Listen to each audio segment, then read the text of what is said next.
So the statement here is this: humility is required to have an authentic relationship with God. It is also necessary for building deep friendships and having a positive influence on others long term.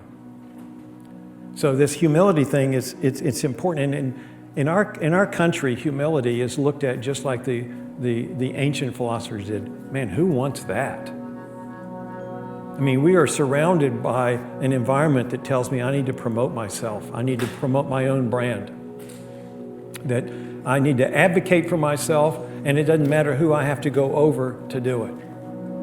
Some of you are taught this in school. You're taught that you've got to be the one that advocates for yourself. And part of that goes along with other trends in our country where belief in God is much lower than it's been in a long time. The idea that there's a creator God that is benevolent toward us and offers us what we desperately need. And while belief in God has waned, belief in myself as the ultimate arbiter is increased. And so that's kind of where we are as a culture. And I'm going to take a hit for part of it. I think that the church, and particularly my profession, have made that plausible. I don't know how many, I don't think there's a day that goes by that I don't see something in the paper or on the news where someone in my profession has abused, misused God's name, taken advantage of people, where the church has become, rather than God's body, it's become politicized so that whatever agenda somebody has, they can use it to promote that. And we've kind of missed, who do we represent? So I do get that, but I also think there's a genuine misunderstanding of what humility really is. Humility, choosing to think and act humbly, it's not demanding, or it's not demeaning, it's not devaluating, it's not debasing myself. What it is, it's elevating God and the value of others around me. That's what true humility is. I want to give you definitions from two people that I've had a lot of respect for over the years. One is Rick Warren, he was the pastor of Saddleback Church, and then the other, C.S. Lewis. Rick Warren said this, he had it in his Purpose-Driven Life. He says, humility is not thinking less of yourself, it's thinking of yourself less. It's this idea that thinking more about others than about me. C.S. Lewis, in a book, Mere Christianity, which is a phenomenal book. C.S. Lewis was one of these really brainiac kind of people.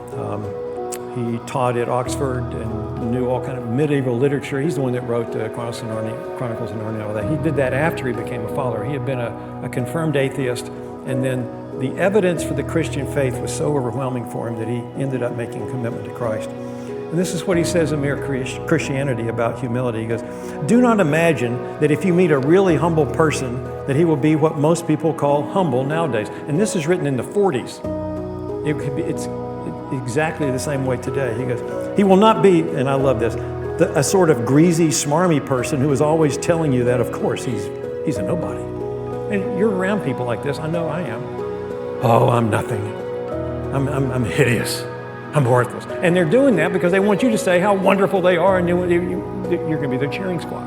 There's no humility about that. It's still self-focused.